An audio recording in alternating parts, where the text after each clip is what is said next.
Baguhan at kakatapak lang ng mag-asawang Jojo at Jai sa pagiging sundalo. Sabay silang nakapagtapos ng pag-aaral at agad-agad din namang nakapagsundalo dahil sa kakilala ng ama ni Jai. Sa kanilang pagpasok sa serbisyo, masasabak agad sila sa isang matinding laban. Nung una ay mga rebelde lamang ang kanilang inaalala. Pero kalaunan ay bigla nilang matutuklasan ang mga nakakatakot na nilalang. Dahil sa pagnanais na matakasan ng mga rebelde, napadpad sila sa baryo ng mga aswang. Pansamantala silang tumira doon habang naghihintay ng backup at tawag mula sa mga nakatataas. Sa kanilang pananatili, unti-unti nilang malalaman ang kakaibang ginagawa ng mga tao roon. Nang tangkainan nilang tumakas, dito na mas malalagay sa alanganin ang kanilang mga buhay. Kasama ng kanilang mga kaibigan at kabaro, muli silang mapapalaban, pero hindi na sa mga rebelde na parte ng kanilang misyon, kundi laban na sa mga aswang. Ano nga kaya ang mangyayari sa kanila gayong ang mga aswang na yun ay hayok na hayok sa laman ng mga tao? Makaligtas nga kaya sila at maabutan ng mga iba nilang mga kasama? O doon na lamang din sila malalagutan ng hininga? Ang mga kasagutan ay dito lamang malalaman sa ating channel. Mag-subscribe at pindutin ang bell icon para updated ka sa ating mga upload.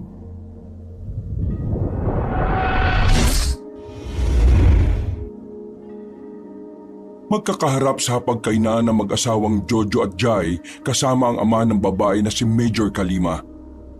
Ito ang unang pagkakataon na nagkasabay-sabay sila sa hapunan. Tahimik at talaga namang disente kung kumilos ang mag-asawa. Malayong malayo sa kung papaano ito gumalaw kapag hindi nila kaharap ang matanda. Umayos kayong dalawa kapag nasa operasyon na tayo. Ayaw kong dinadala sa trabaho ang mga personal ninyong problema. Naintindihan niyo ba ako? Nabigla ang mag-asawa nang yun agad ang ibinungad sa kanila na matanda. Hindi kasi nila alam na may alam na rin pala ang ama ni Jai na napapadalas na ang kanilang pagtatalo. Maagang nag-asawa at nagpakasal si Jojo at Jai. High school pa lang ay magkasintahan na silang dalawa. Nang magtapos ng kolehiyo, napuwersa silang magpakasal dahil nahuli sila ni Major Kalima na magkasama sa iisang kwarto habang walang mga saplot. Kaya 20 anyos pa lang mag-asawa na sila. Muli silang pinag-aral ng Major para makapagsundalo. At ngayong wala pang isang taon, nakapasok na sila sa serbisyo. Kung ang mag-asawa lang ang tatanungin, wala naman talaga silang interes sa pagsusundalo. Pero dahil sa lakas ng impluwensya ni Major Kalima, mas madali silang nakapasok di gaya ng iba. Akala niyo ba hindi ko alam na madalas kayo nag-aaway? Hindi na nga kayo magkaanak hindi pa kayo magkasundo. Umayos nga kayo. Dad, nasa pagkainan tayo. Hindi to ang tamang oras para pag-usapan ng mga ganyang bagay. Abay, kailan ba ang tamang oras? Kapag nasa gera na tayo? Kailan mo pa balak pag-usapan? Kapag patay na ako? Hindi ko kayo pinag-aral para lang mag-away. Kaya ko kayo pinasok sa pagsusundalo para mas lalong tumibay ang samahan ninyo. Dad, hindi naman kasi namin talaga interes ang pagsusundalo Kaya sa halip na tumibay kami, mas lalo lang namin hindi nakikilala ang isa't isa. Mas maayos pa nga kami nung high school at college kami. Kahit pa paano sweet kami sa isa't isa. Ngayon, wala na. Sa sobrang pagod sa mga training na yan, wala na kaming oras para sa isa't isa. Mahal, hayaan mo si Dada magsalita. Hayaan? Bakit? Palagi na lang bang lalaki ang may say sa pamamahay na ito? May utak din naman ako na maayos namang gumagana. Hindi ko pa pwedeng sabihin lahat ng nasa utak ko? Ano bang problema mo, anak? Bakit ba bigla-bigla ka nalang sumasabog ng ganyan? Problema ko? Kayong mga lalaki. Feeling nyo kasi, lahat ng ginagawa nyo tama. Ang galing nyo magmanipula ng damdamin at ng isip ng tao. Watch your words, Jaira. Hindi ko na nagugustuhan ang mga sinasabi mo. Maayos naman kasi dapat tayong maghahaponan ngayon eh.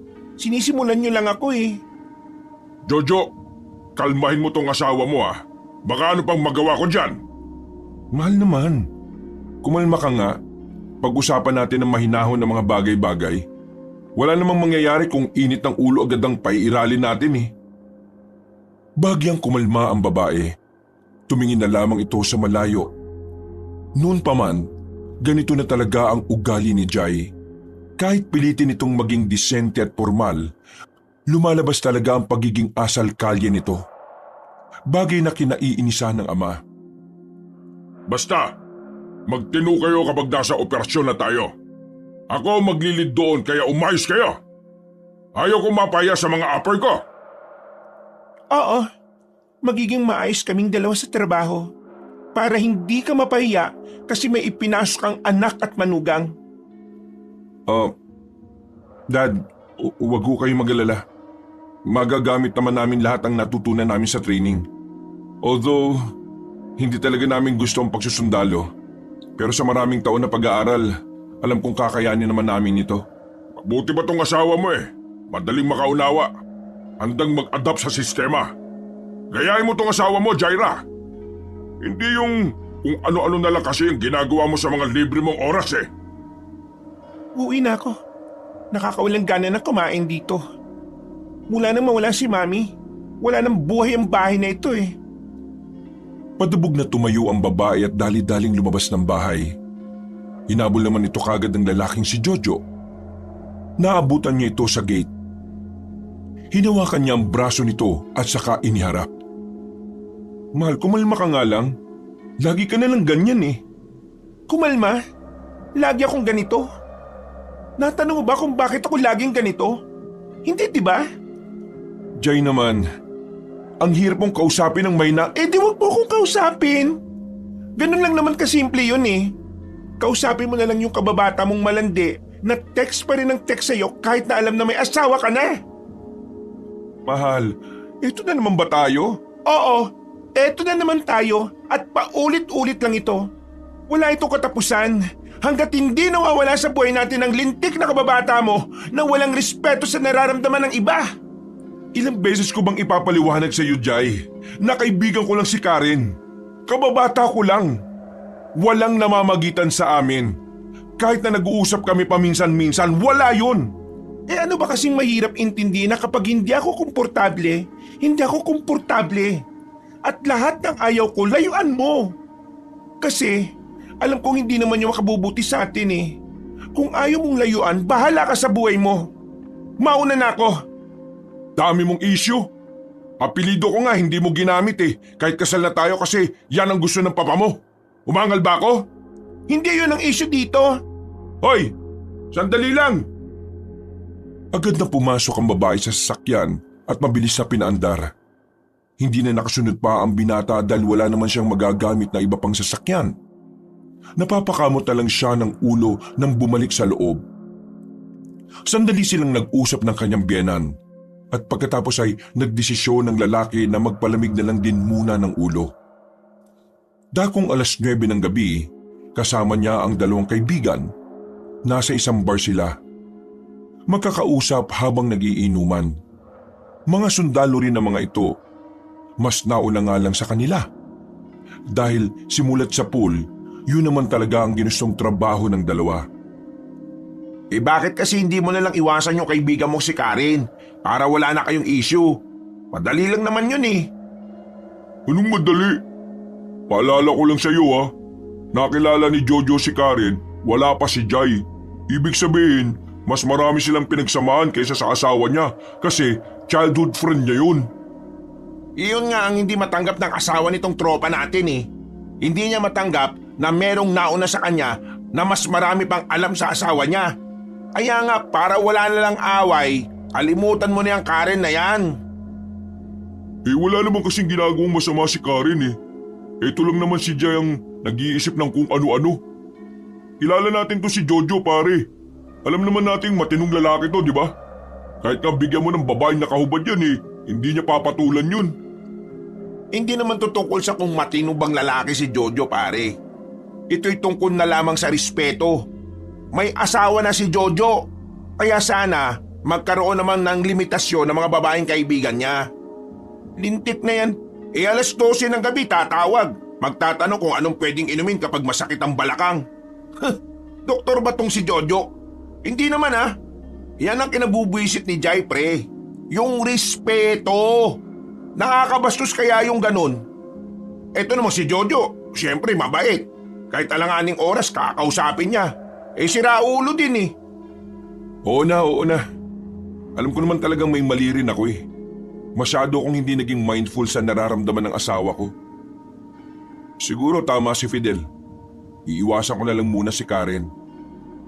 Pare, for good yan Kasi alam mo, hindi na healthy si Karen sa pagsasama ninyo. Ibig mong sabihin, kakalimutan na ni Jojo yung kababata niya? Oo, mas maigi. Kasi alam mo kung bakit. Wala siyang respeto sa asawa nito.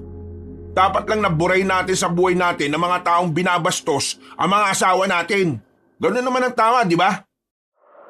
Hindi na lamang nagsalita ang lalaking si Arman. Napailing naman si Jojo. Hindi kasi inakala ni Jojo na hahantong sa ganong ideya ang kaibigan niya. Pero aminado rin naman siya na may punto si Fidel.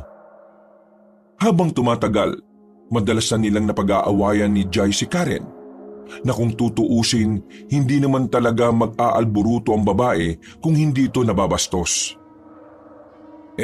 Pero mga pre, may ba tayo Sigurado na ba yung mga pangalang nakalista sa mga mapapasama sa Operation Bundok Morong? Hindi ko alam. Bakit ako tinatanong mo? Ikaw Jojo, biyenan mo si Major natin, di ba? Ano nasagap mo? Sigurado na yun. Kami ang last sa listahan ni Jai. Bakit mo ba tinatanong?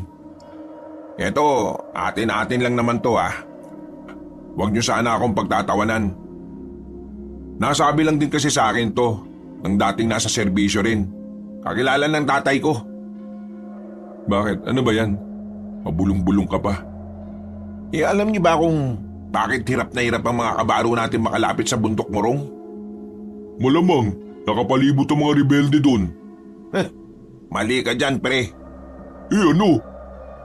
Ayon dun sa source ko, matagal na raw wala ang mga rebelde doon. Alam mo kung ano nandun? Mga aswang. Lasing ka na ba, pre? Nung pinagsasabi mo? Ang sabi pa, inangkin daw ng mga aswang ang Bundok Morong. Pinatay at kinain daw ang mga rebelde. Pero merong mga nakaligtas. Yung mga nakaligtas, yun yung hinahanap natin ngayon. Sinubukan daw nilang sabihin yung info na yon, pero wala namang naniniwala sa kanila. Pinalabas pa na epekto lang ng war shock. Kaya kung ano-anong pinagsasabi ng mga survivor. Pare, naniniwala ka ba sa aswang? Ikaw yata may sayad, pre. Dapat talaga hindi ko nalang kinwento Pare naman kasi, moderno na panahon ngayon. Wala nang ganyan. Wala namang masama kung maniniwala, di ba? Isipin nyo maraming batch na ng sundalo ang ipinadala sa Bundok Morong. Pero kahit minsan, wala silang magandang balita na inuwi. Kung hindi natalo, namatay naman. Hindi ba kayo nagtataka? Hindi ba kayo napapaisip? Kung mga rebelde lang ang kalaban doon, hindi tatagal ng ganitong operasyon na yan. O sige. Sabihin na nating totoo mga aswang na merong aswang sa Bundok Morong. Wala namang binatbat yan sa mga baril natin At saka, ang dami natin. Dirat-ratin na lang natin yung mga yun. Alam mo Fidel, tigilan mo na yung kakapanood ng horror. Napapraning ka na Ay naku, bahala nga kayo sa buhay nyo. Kung ayaw nyong maniwala. Basta ako nagkwento lang naman ako. Sinabi lang din naman sa akin yun ng kakilala ni Papa. Pero, di ba, mas maganda na yung may alam tayo. Kasi, papaano kung totoo? Tapos mangmang tayo sa mga bagay na yun. Tigok tayo ng madalian. Natatawa at napapailing na lamang si Jojo. Hanggang sa papauwi na sila, yun pa rin ang bukang bibig ni Fidel sa kanila. Pag-uwi ni Jojo sa bahay nila, naisipan niyang tingnan sa internet ang mga sinasabi ni Fidel. Naganap na rin siya ng mga article na maaaring makapagsabi na may aswang nga talaga sa bundok Morong. Pero kung saan saang site na siya napadpad, wala namang siyang nakita. Isa-isa na lamang niyang tiningnan ng mga larawan ng iba't ibang uri ng aswang. Hindi siya nakakaramdam ng takot. Mula pagkabata kasi, nahulma na ang utak niya na huwag paniwalaan ang mga bagay na wala ng ebidensya o katibayan na ito ay totoo. Aswang-aswang, sa comics lang to eh. Humiga na lamang siya sa tabi ng asawa at saka natulog.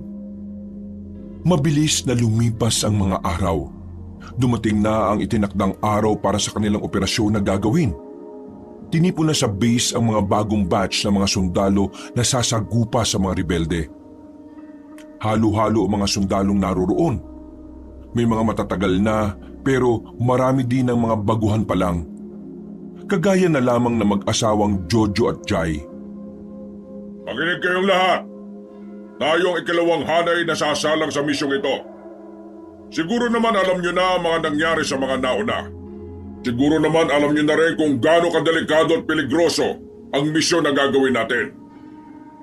Isa lang ang ibig sabihin nito. Masyadong magagaling ang mga rebeldeng makakaharap natin. Hindi sila basta-basta. Ilang taon na silang nagahari sa kagubatan. Ilang taon na rin nilang pinahihirapan ng gobyerno. Kaya naman, gusto kong tayo na ang huling hanay na pupunta roon. Tayo ang tatapos ng operasyon na ito. Ayoko nang tatanga-tanga ha, kapag ako ang kasama ninyo.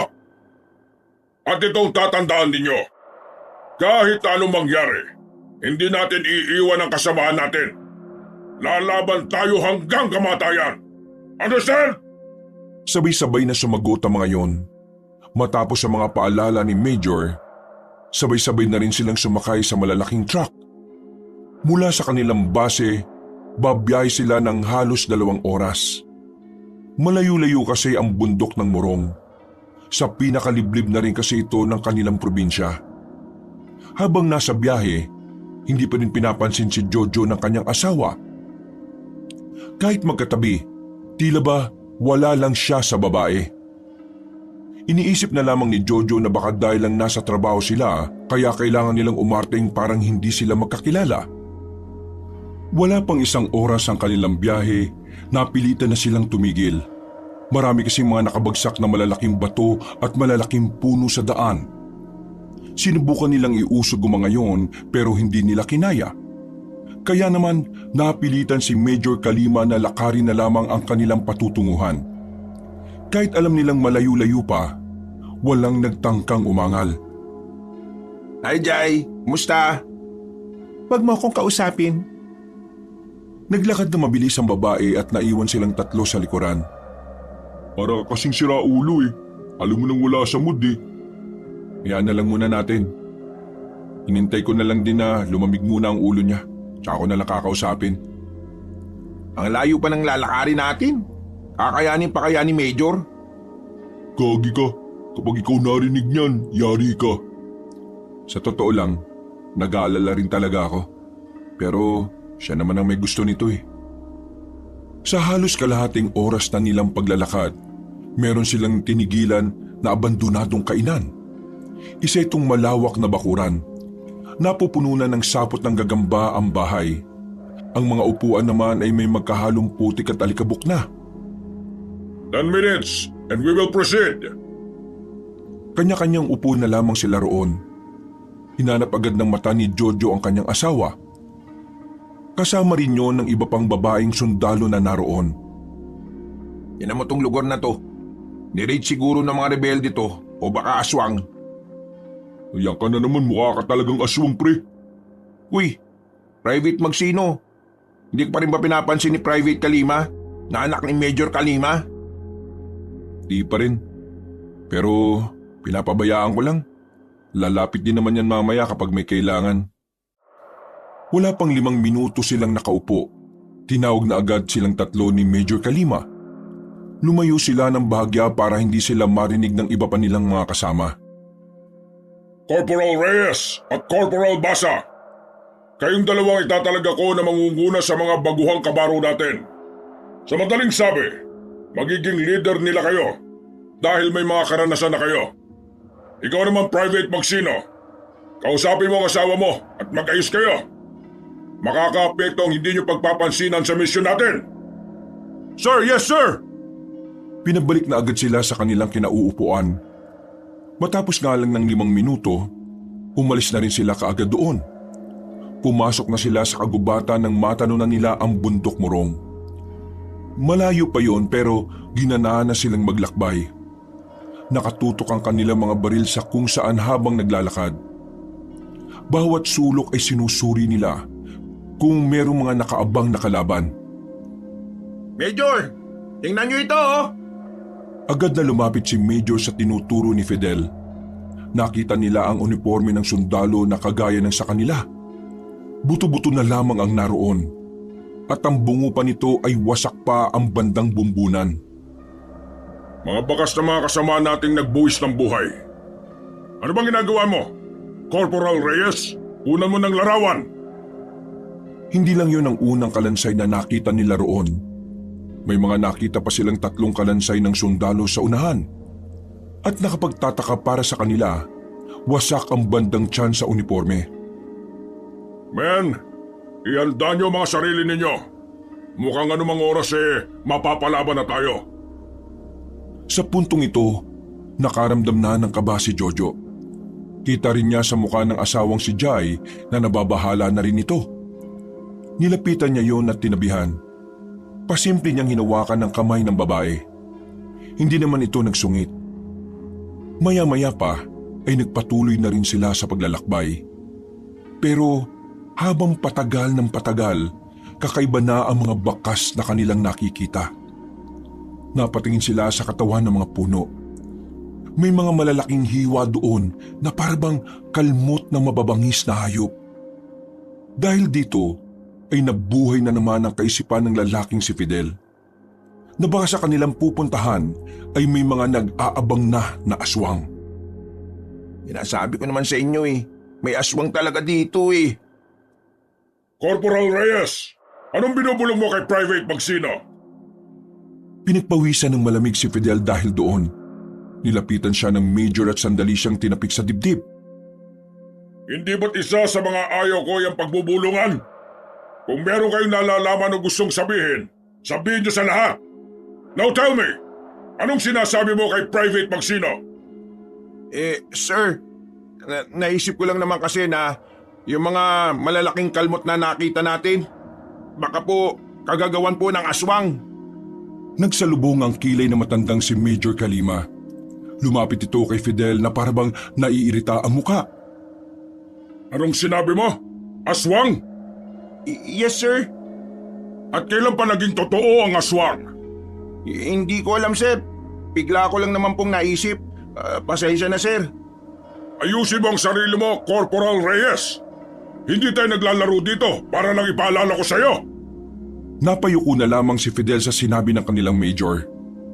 Nang maglakad na paalis ang matanda, agad namang lumapit si Jojo sa kaibigan. Tinapik niya ito sa balikat para sawayin. Anong ginawa mo? Malilintikan ka talaga Maayos ka nga. Kalimutan mo nga yung aswang-aswang na yan. Hindi na lamang nagsalita ang lalaking si Fidel at nagpatuloy na lamang sila sa kanilang paglalakbay. Inabot sila na maghapon sa kagubatan. Hindi na rin gumagana ang tracking device nila dahil nawalan na rin ito ng signal. Kaya naman, magiging mahirap para sa kanila ang mga sandaling yon. 1 oras na lamang ay tuluyan ng sasapit ang gabi. Madilim-dilim na rin sa paligid dahil sa mga nagtataasang puno na umaharang sa natitirang liwanag. Muli silang nagpahinga. Mahaba-haba na rin kasi ang nilakbay nila. Mga pre, may yosi kayo dyan? Sira ulo ka ba? Alam mo kasama natin si Major Magpapaalam lang sana ako na iihi ako pero magyoyosi ako. Kaya pingin na. Wala. Ipapahamak mo pa kami. Napakamot na lamang sa ulo ang lalaking si Arman. Habang nagpapahinga, muling hinanap ng tingin ni Jojo ang kanyang asawa. Nakalayo ito sa kanila.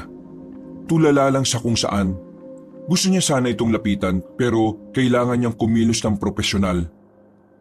Hindi niya maaring ipakita na mag-asawa sila kahit na halos alam naman na ng lahat. Maya-maya pa, ang kanilang tahimik na pagpapahinga ay nabalutan ng pangamba. Narinig nila ang mga yabag sa kung saan-saan. Hanggang sa Mga kalaban! agad silang nagtago sa mga puno. Ang iba ay mabilis na dumapa nang makarinig sila ng malalakas na putok. Pagtingin nila sa iba nilang mga kasama, nakita nilang nakahandusay na ang mga yun. Nagkaroon ng mga palitan ng putok. Kita nila ang grupo ng mga taong parang hindi natatakot mamatay. Lumulusob ang mga yon na hindi iniintindi ang mga balang paparating. Walang titigil! Hindi sila pwede makalapit sa atin! Halos ubusin na ni Jojo ang kanyang bala. Nang mapalingon naman siya sa kanyang asawa, nakita niyang nakadapa lang ang babae. Hindi nagpapaputok. Tila natutuliro sa mga naririnig. Alam ng lalaki na maaring naninibago at masyado itong nabibigla sa mga nangyayari. Kaya naman mabilis siyang gumapang patungo roon. Mahal, naririnig mo ba ako? Ako to, ang asawa mo. Makinig ka sa akin. Kalma ka lang ha. Focus. Nandito ako. Hindi kita iiwan, okay? Mahal, tumingin ka sa akin. Focus. Gising! Tumangot-tango lang si Jai at saka huminga ng malalim. Nang mahimasmasan na ito, ay nagpaputok na rin ito ng sunod-sunod. Nagulat ang lalaking si Jojo nang makitang asentado ang kanyang asawa. Ganun pa man ay sinabayan na lamang niya ito. Dahil sa higit na mas trained sila sa pakikipaglaban kumpara sa mga rebelding sugod lang ng sugod, madali nilang napatay ang mga yon. Sa pagkakatansya nila, nasa 15 katao ang mga yon. Nang masiguro nilang wala ng buhay ang mga rebelde, nilapitan nila yon at nakumpirma ang pagkakilanlan base sa mga marka nito sa katawan. Ito ang mga kalaban natin. Ibig sabihin lang nito, hindi lang sila sa bundok murong naglalagi. Rumuronda-ronda na rin ang mga ito sa paligid. Sige, kunin niyo ang mga katawan ng mga kasamahan nating namatay. Hahanapan natin sila ng maayos na lupa na paglilibingan. Walang kumilos sa sinabing yon ni Major Kalima. Kaya naman sumigaw ito ng malakas. Bakit ganyan ang mga mukha niyo mga bago? Hindi niyo ba napaghandaan ng ganitong senaryo? Mga sundalo kayo! Dapat alam niyong anumang oras ay maaaring ilan sa atin ang mamatay. Huwag niyo kong pakitaan ng mukhang parang natatakot at naduduwag ha! Sumama kayo rito. Ibig sabihin, handa kayong mamatay para sa bayan. Itaas niyo ang mga noo ninyo! Sabay-sabay na tumugon ng mga sundalo. Agad na rin nilang binuhat ang 4 na katawan ng kanilang mga kasama. Sa nangyaring yon, napagtanto ni Jojo na hindi nila alam kung kailan sila mamamatay. Kaya nang makahanap na sila ng bagong pagpapahingahan, kinausap na niya ang kanyang asawa. Mahal, ayos ka na ba? Ayos na ako. Huwag na tayong mag-away ha. Ayoko masayang yung oras natin. Hindi natin alam kung kailan tayo mamamatay. Baka mamaya namatay na lang tayo ng hindi nagkakabati. Huwag ka nga magsalita ng ganyan. Hindi tayo mamamatay. Kapag nangyari ulit yung kanina, dumikit ka lang sa amin ni Arman at Fidel ha. Lalo na sa akin.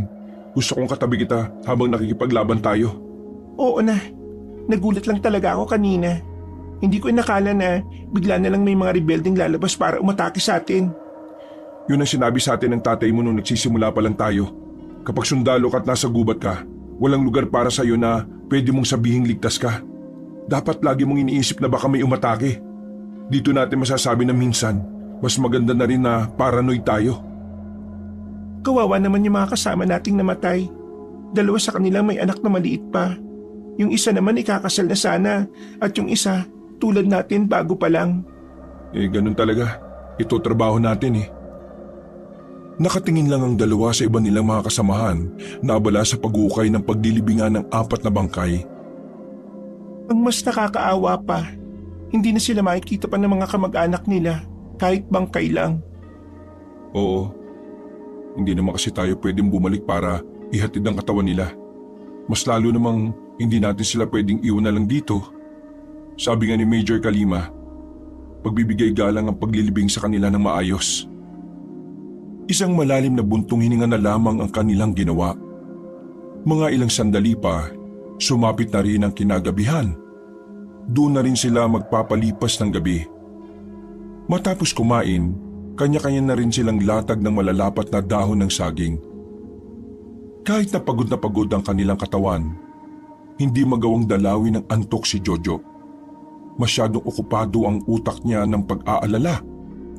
Hindi lang para sa mga kasama niya kundi lalong-lalo na rin sa kanyang asawa. Sa kanya lamang napagtanto na sadyang napakahirap nga talagang lumaban, lalo na kung meron kang mahal na pinoprotektahan. Ngayon niya mas naintindihan na kaya pala dapat hindi nagsasama ang mga magkakamag-anak o mag-asawa sa trabaho.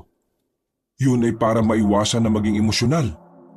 Si Major Kalima lamang naman kasi ang nagpumilit sa ganoong klase ng setup. Nang tingnan ni Jojo ang kanyang asawa, nakita niyang nakaidlip na rin yon. Napangiti na lang siya. Kahit kailan, hindi siya nagsasawang tingnan ang magandang mukha ni Jai. Makalipas ang halos 3 oras, wala nang ibang maririnig sa paligid, kundi ang mga kuliglig. Pati na rin ang paghampas ng mga dahon dahil sa medyo malakas na hangin. Ang natitirang gising na lamang noong mga sandaling yon ay si Jojo. Yung mga kabaro nilang naka-assign para magbantay, nakatulog na rin. Kaya naman si Jojo na lamang ang nagkusang magbantay dahil alam niya delikado ang buhay nila kapag lahat sila ay tulog. Kakabantay ng lalaki, hindi na rin niya naiwasang makatulog. Dinalaw siya ng antok bandang 2:00. Nagising sila bandang 5:00 na ng umaga. Wala naman silang napansin na umatake sa kanilang kalaban. Pero nang makita nila ang libingan ng kanilang mga kasamahan, nagimbal sila nang mapagtanto kung ano ang nangyari sa mga yon. Nakita nilang hinukay ang libingan ng 4 nilang kasama at ang mas masaklap pa, nakabuka ang tiyan ng mga ito at wala ng laman loob. Anong nangyari sa mga pinabantay ko kagabi? Bakit nangyari to nang walang nakakita sa inyo? Napayuko na lamang ang mga naka-assign na gawin yon. Hindi sila makatingin sa mata. Agad na lumapit sa kanila si Major Kalima at isa-isa silang dinibdiban. Mga inutil! Kung gising sana kayo, hindi sana mangyayari to sa mga kasama natin! Tingnan nyo! Nakalibing na sila, pero binaboy pa rin sila! Paano nyo masisikmura ang sinapit nila? Sir, kasalanan ko rin po. Gising pa po ako kagabi habang natutulog sila. Kaso, hindi ko rin kinaya, sir. Nagbantay ka kahit na hindi kita sinabihan? Sir, yes sir. Nakita ko kasi na nakatulog na sila kaya nagkusa na ako. Kaso, hindi ko namalayan yung antok ko sa sobrang pagod, sir. Sir, patawad, sir. Eh bakit hindi mo ginising mga taong dapat na magbabantay? Sir, mas mataas po ang rango nila sa akin. Tingin ko po, wala ako sa posisyon para utusan sila. Ano man ang rango ng kasamaan mo, kapag naging irresponsable sila, pwede kang umalma. Ang paggawa ng tama ay wala sa rango. Pero hindi naman kita pwedeng masisi dahil alam kong nagmamagandang loob ka lang naman. May mali ka pa rin doon pero itong mga lintik na ito, mga walang kwenta! Mga naturingan na kayong veterano, ilang beses na kayong sumabak sa ganitong labanan, tapos ganitong ginawa ninyo!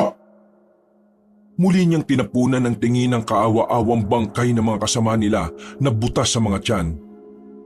Grabe naman ang ginawa ng mga yan. Lintik talaga mga rebelde yan. Hindi na mga rebelde ang gumawa niyan. Uy, anong pinagsasasabi mo na naman? Napukaw agad ang atensyon ni Major Kalima dahil sa sinabi ni Fidel. Lalong nadagdagan ng bad trip ng matanda. Sinasabi mo na naman ba na kagagawa nito ng aswang? Yes, sir! Ikaw ba ay sumama sa operasyon na ito para maniwalang may aswang? No, sir. Pero sa mga nangyayari, mukhang kailangan na po nating hindi baliwalain ang posibilidad, sir. Malabo mga rebelde po kasi ang gumawa nito, sir. Kasi kung mga rebelde, wala na silang dapat pakialaman sa mga patay. Kundi sa ating mga buhay na lamang na madali naman nilang mapapaslang dahil tulog tayong lahat. Hindi rin naman ito magagawa ng baboy ramo dahil malalim na po ang pagkakahukay natin. Isa pa po, may nakatambak na malalaking bato sa hukay nila. Kaya, aswang lang ang maaaring gumawa nito, sir. Dahil parang kagaya rin natin sila ng mga tao. Kapag ba sinabi ko sa yung may nakita kong taong lumilipad, maniniwala ka? Kahit hindi mo nakikita? Kahit hindi ko nakikita ng aktual, sir, pwede ako maniwala basta may mga ebidensya, sir. Gaya na lang nitong mga nasa harapan natin, sir. Malabong ito ay gawa lang ng... Manahimik ka! Anong karapatan mong gumawa ng ganyang klase ng ideya? With all due respect, sir, bakit hindi po natin pakinggan ang sinasabi ni Corporal Reyes? Nailatag naman na niya ang mga detalye ng observation niya na kung iisipin, meron naman talagang punto. Kung meron sa inyo na kayang kontrahin ang sinasabi niya at makakapaglatag ng maayos na paliwanag kung bakit tao o hayop lang ang may gawa nito, saka natin sabing si Corporal Reyes ay nahihimbing lang. Ikinabigla ni Jojo ang sinabing yun ng kanyang asawa. Hindi niya kasi inakala na sa mga ganoong klase ng sitwasyon, magbibigay ito ng opinyon na sasalungat sa ama ng babae. Lihim na humanga si Jojo. Noong pa man, alam naman niya kasing talagang may talino si Jai.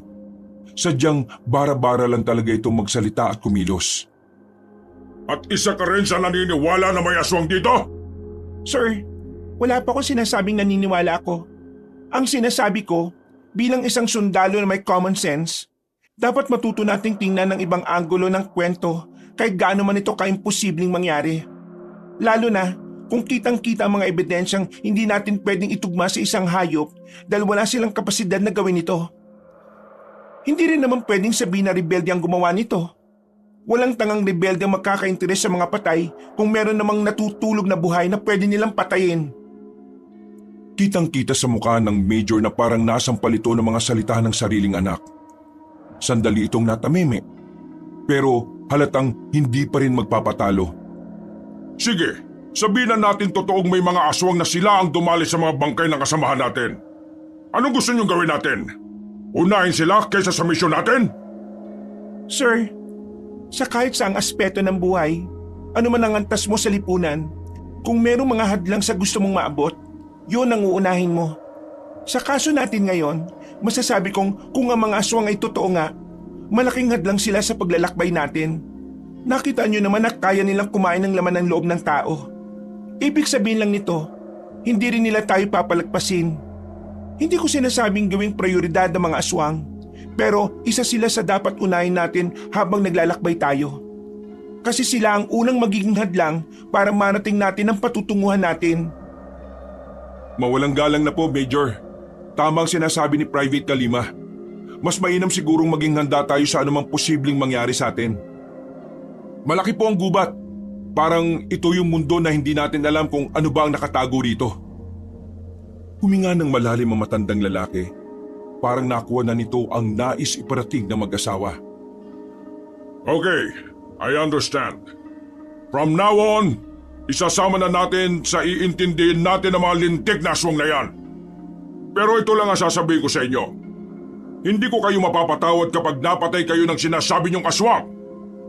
Sige na, ibalik sa libingan ng mga kasama nating yan. Naging maayos naman kahit papaano ang usapan na yon. Pero hindi pa rin nawawala sa kalooban nila ang kilabot dahil sa sinapit ng katawan ng mga kasamahan nila. Habang naglalakad, napansin ni Jojo na tila tahimik ang lalaking si Fidel. Nilapitan nito at inakbayan. Ayos ka lang ba? Mukhang lutang ka. Focus, buddy. Mukhang nagkakatotoo na yung sinasabi ng kakilalang ni Papa. Hindi lang sa bundok murong may aswang. Nakababaan na rin sila. Kumalma ka lang.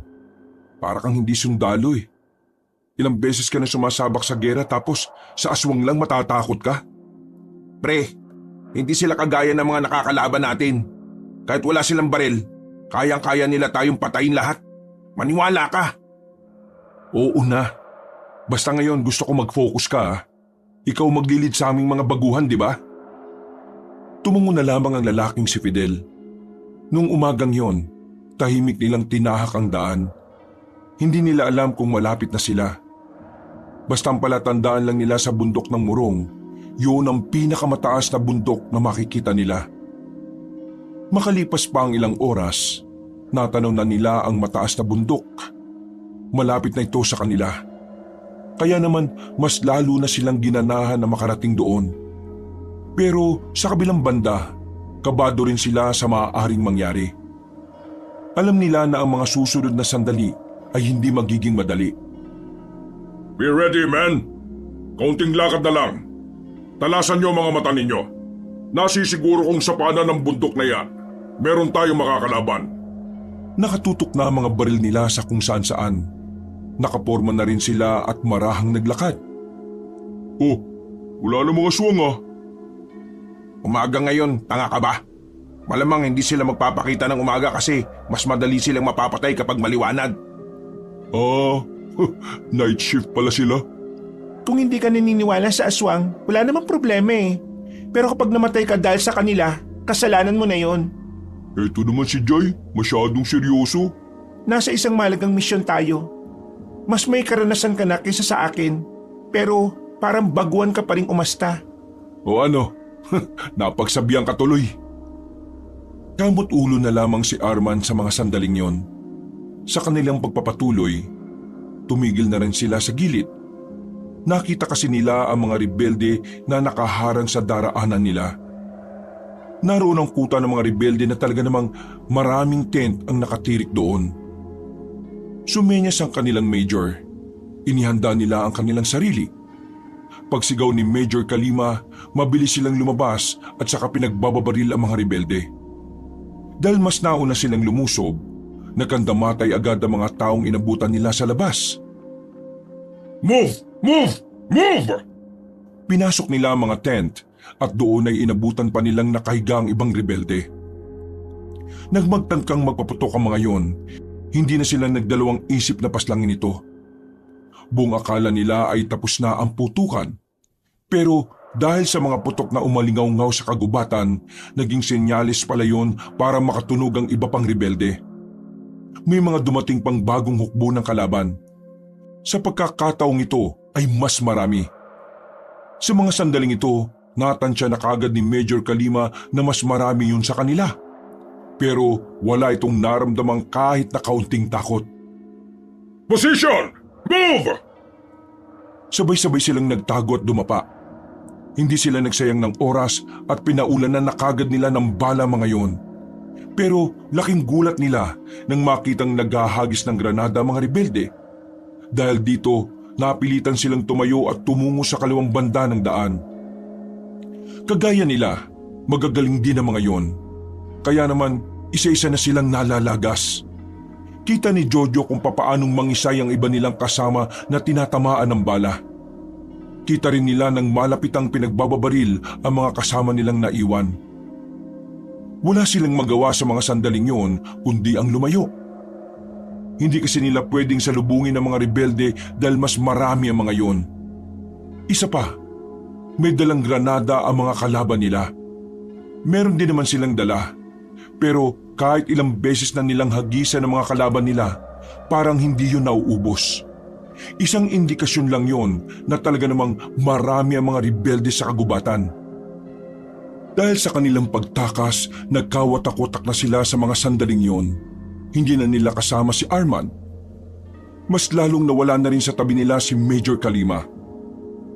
Ang magkakasama na lamang ay si Jojo, Jai at Fidel. Tatlo na lang silang tumatakbo paakyat ng bundok.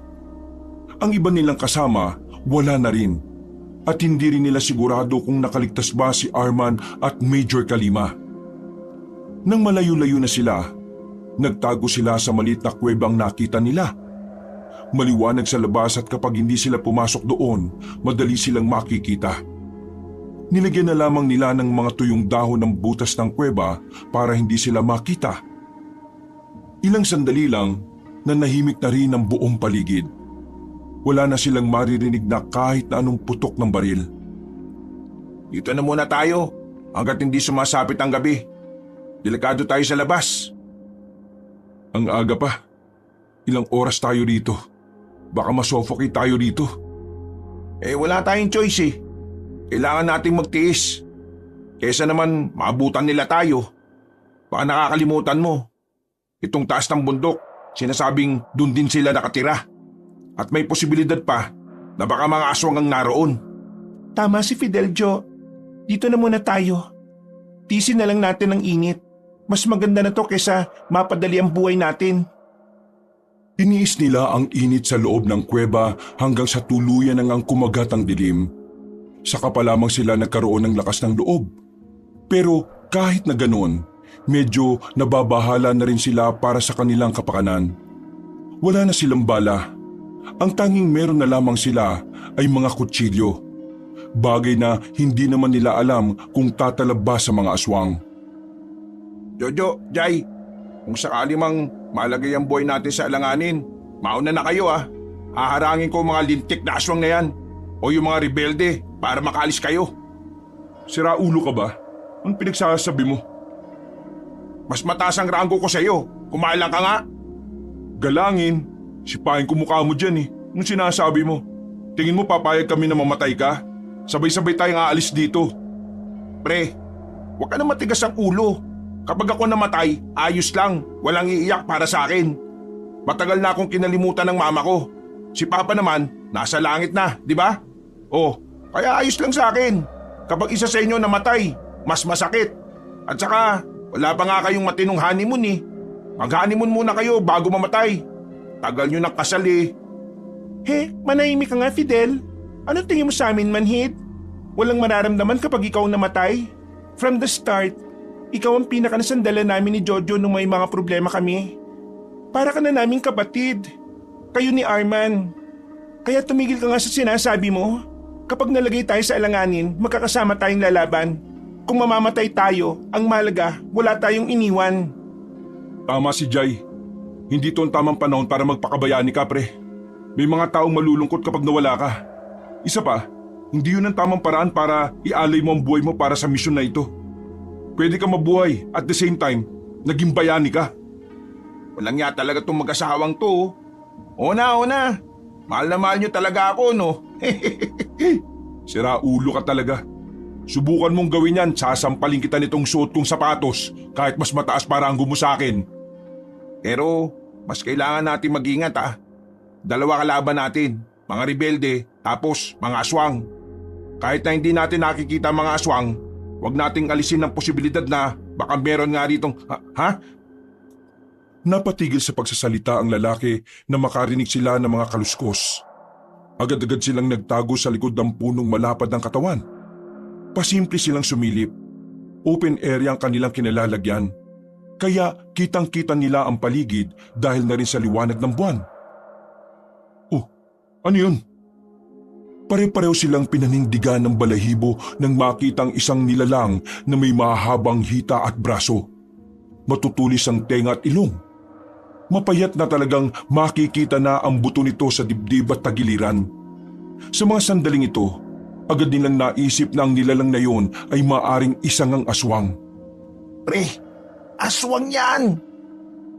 Tinakpan nila ang sariling bibig para hindi sila makalika ng kahit na anong ingay. Lalagpas na sanang nilalang na yun ang biglang kagati ng langgam si Jojo sa singit. Nagpumiglas ang lalaki at agad na kinamot yun. Pero dahil sa kanyang ginawa, napukaw niya ang atensyon ng aswang na dapat ay paalis na. Kagi ka talaga pre!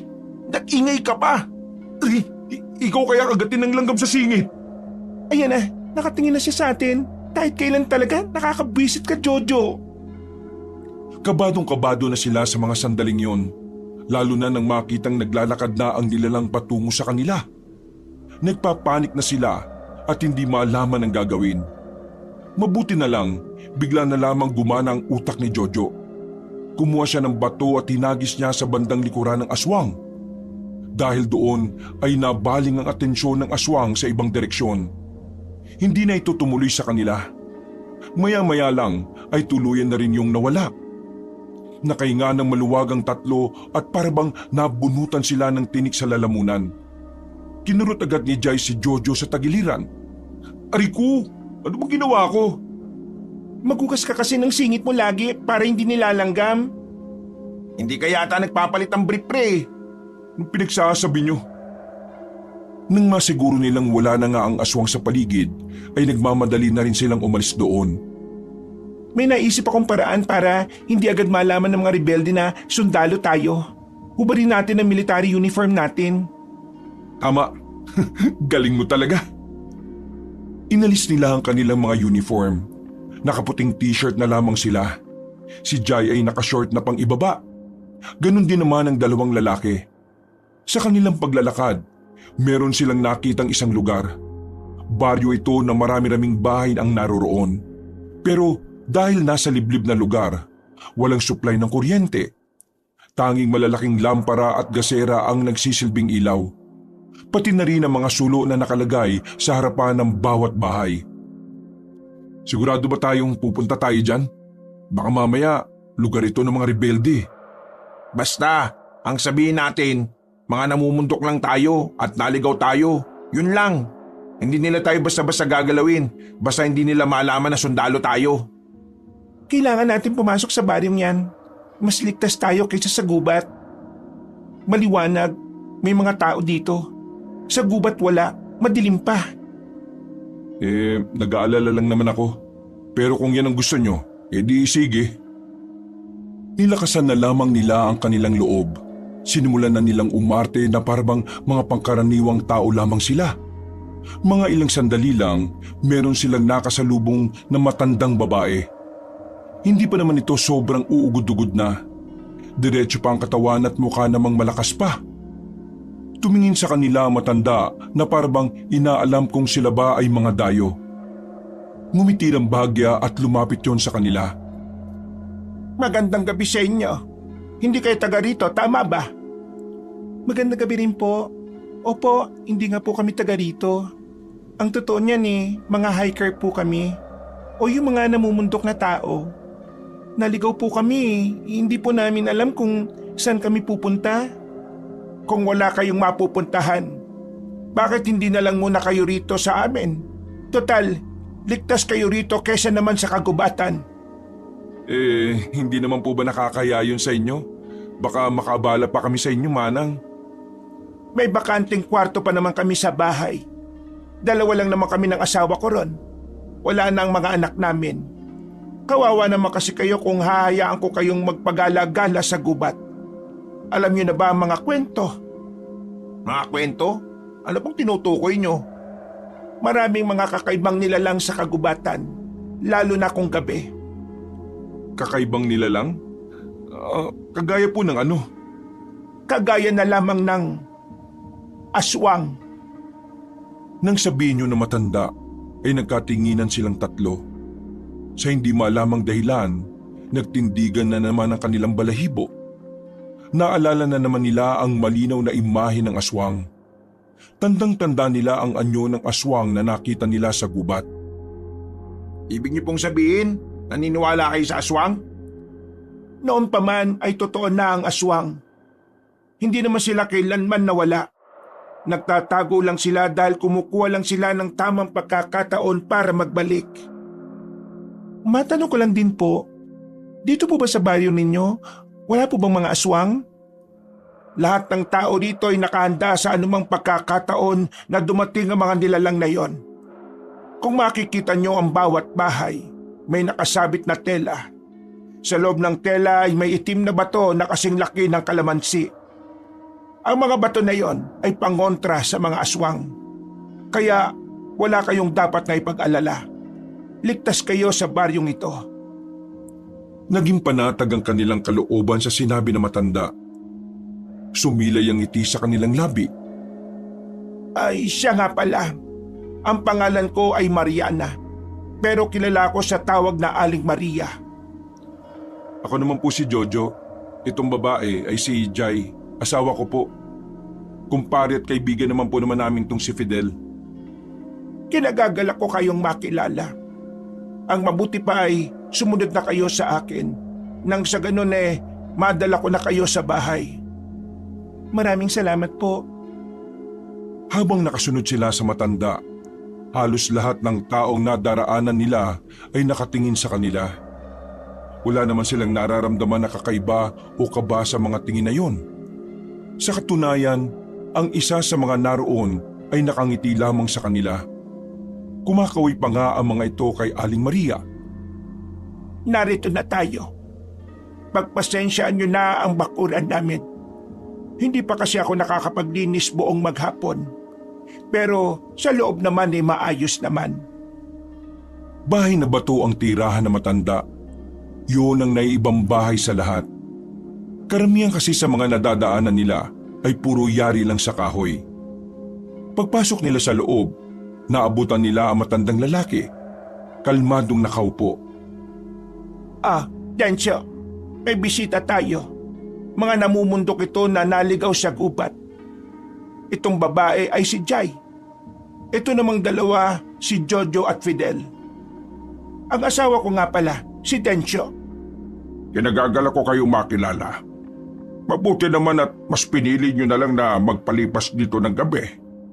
May napakadelikado na rin kasi kung pipilitin nyo pang tahakin ang kagubatan.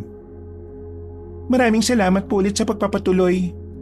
Napakalaking tulong po talaga nito sa amin. Ang babait po ninyo.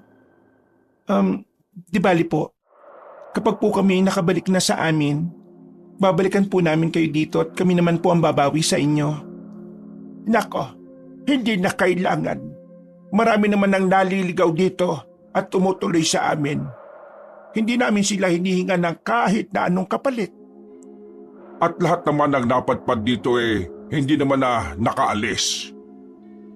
Po? Medyo napaisip ang tatlo sa sinabing yun ni Mang Densyo. Pero agad din naman inayos ng matandang lalaki ang kanyang sinabi. Ang ibig kong sabihin, lahat ng umalis na rito sa amin, hindi na nakabalik. Siguro, masyadong masukal na rin tong lugar namin. Sobrang liblib. Kaya kahit gustuin man nilang balikan kami para makabawi, hindi na rin naman nila nagawa. Hindi naman namin sila masisisi. Kasi kung kami lang ang tatanungin, ayaw na rin naman namin silang bumalik dito. Gawa nga ng delikado nga sa gubat. Tama si Densyo. Delikado talaga sa gubat. Kaya nga bukas ng umaga, may kakausapin akong tao para ihatid kayo paalis dito. Nang sa ganun ay walang mangyaring masama sa inyo. Si Paring Tupasyo, sasamahan kayo nun bukas. Ay, teka lang. Ipaglalaga ko nga kayo ng saging para bago man lang kayo magpahinga may kinain kayo. Nako, maraming salamat po. Para sa kanila, tila naging hulog ng langit ang mag-asawang Maria at Densyo. Kung hindi dahil sa dalawang matanda, ay nakikipagsapalaran pa sana sila sa masukal na gubat. Pagkatapos nilang kumain, tumungo na rin sila sa sinasabing silid ni Aling Maria. Iisang papag lang ang naroroon at dalawang unan. Walang gaanong gamit, pero malinis at hindi malikabok. Kapag may kailangan kayo, katukin nyo na lamang kami sa kabilang kwarto. Isaran nyo na lang ang mga bintana para hindi kayo gaanong lamigin. Isang kumot lang kasi ang hindi ginagamit kaya lalamigin talaga kayo. Maraming salamat po uli. Ngumiti na lamang ang matandang babae. Umalis na rin ito at naiwan ang tatlo roon. Magtabi kayo sa papag. Ako na lang dito sa baba. Maglalatag na lang ako ng karton. Hindi no. Anong hindi? Gusto kong mag-isa lang ako rito sa papag. Diyan kayong dalawang magtabi. Ha? Bakit naman? Ayaw mo ba akong katabi? Ngayon ayaw ko. Dahil buwisit ka. Nangangalabit ka sa madaling araw. Baka mamaya makalimot ka na nandito si Fidel, ibigla ka na lang maging wild. Huwag niyo akong intindihin, no? Gawin niyo na lang ang gusto niyo. Hindi nga. Diyan kayong dalawa. Oo na, dito na kami. Tingin mo talaga sa akin, manyak no? Mukha ka lang mabait pero oo. Manyakis ka rin talaga. Wala nang nagawa pa si Jojo. Sinunod na lamang nila ang gusto ng babae.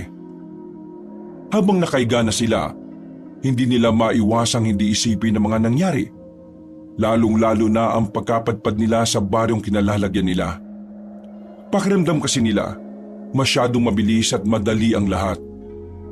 Nababahala rin sila dahil walang nabanggit si Aling Maria tungkol sa mga rebuilding tinakasan nila. Ganun pa man, sinubukan na lamang nilang pagkatiwalaan ang dalawang matanda. Kahit na malalim na ang gabi, hindi man lang dilalaw ng antok ang tatlo. Parang may kung anong bagay ang nagsasabi sa kanila na hindi dapat sila matulog. Kainis.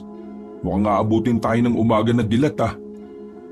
Hindi nga rin ako makatulog eh. Kumusta na kaya si Papa at si Arman? Nag-aalala ko. Paano kung may mangyaring masama sa kanila? Magaling na sundalo ang papa mo. Kaya nararamdaman ko na nasa maayos na kalagayan lang silang dalawa.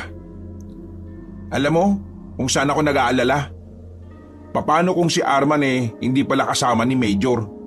Tatanga-tanga pa naman yun si Arman kapag mag-isa. Sa huling operasyon namin munti ka na siyang mamatay kasi napalibutan siya ng mga kalaban.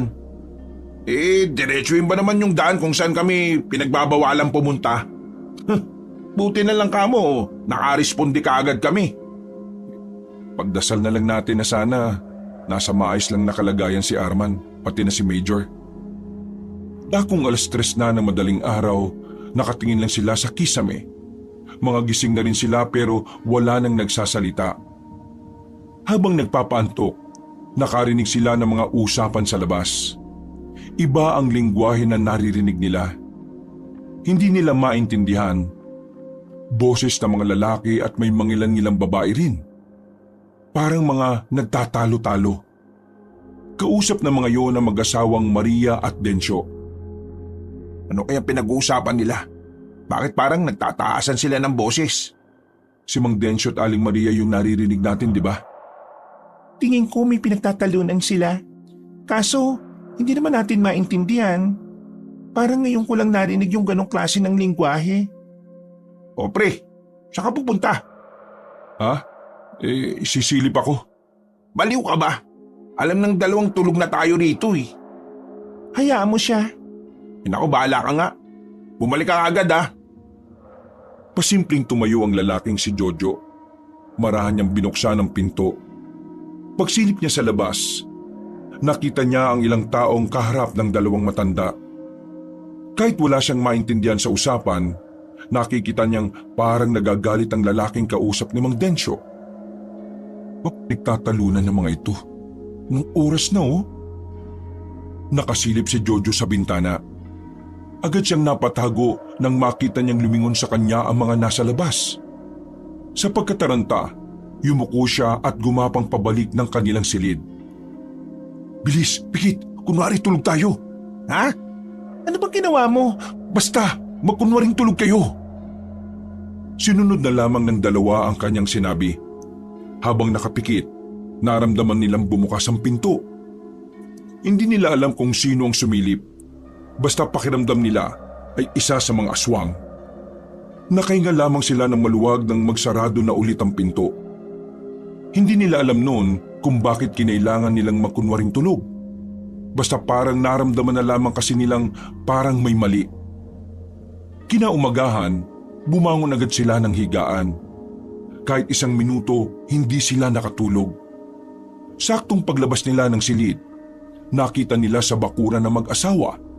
May nakahanda ng tinapay at kape sa mahabang lamesa. Mabuti naman at gising na kayo. Sige na, mag-almusal na kayo. Maraming salamat po. Nakangiti silang umupo sa harapan ng mag-asawa. Kumuha naman agad sila ng tinapay at nilagyan ng palaman na peanut butter.